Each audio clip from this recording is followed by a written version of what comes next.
Mabuhay guys! Marhaban!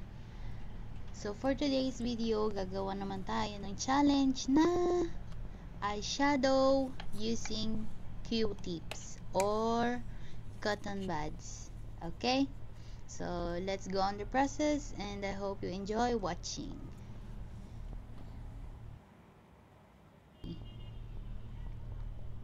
So first, naglagay muna ako ng tape dito kasi ang gagawin natin ay may pagka-smoky eye. Tatry natin kahit hooded yung mata natin. We're gonna try to have smoky eye using this Q-tip and I hope we succeed on it. So actually, mahirap siya sa tingin ko. So let's go. So first nga, naglagay muna ako ng tape and then nilagyan ko na din nung darkest siya. So magsisimula muna tayo sa eyeshadow na darkest from the outside to lightest in the middle. And then yung pinakataas ng iris natin, lalagyan naman natin siya ng shimmer. So ayun na. Ayan na, nandito na ako sa lightest. So naglagay na ako ng light brown dito since wala akong black. Dark brown and light brown yung ginamit ko. So let's work with what we have. Okay, so yan na, light shade na siya and then i-balance nyo lang yan balance nyo lang yung light to dark yung pagkaka-blend nila. Actually ang hirap niya i-blend dito kasi yung Q-tip na nakita ko dun sa tutorial, ano siya, patulis. So yung Q-tip na meron ako is yung regular lang. So let's try it. Okay, so yan na, tapos na ako sa first eye.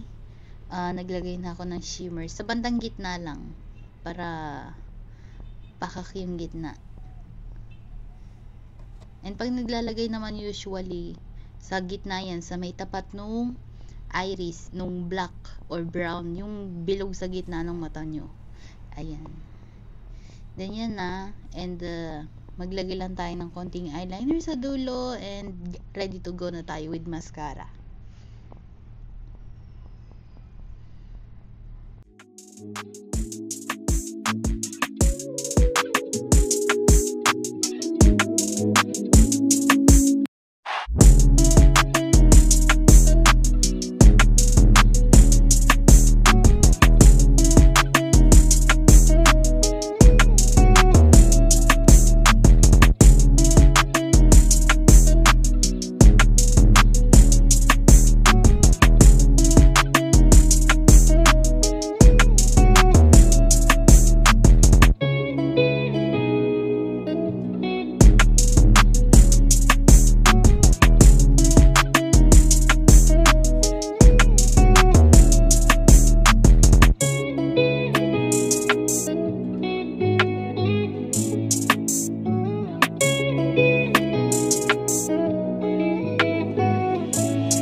So yun guys, tapos na. Okay, yan na yung finished look natin sa paggamit ng Q-tips as brush for our eyeshadow for today's video. I hope you like it.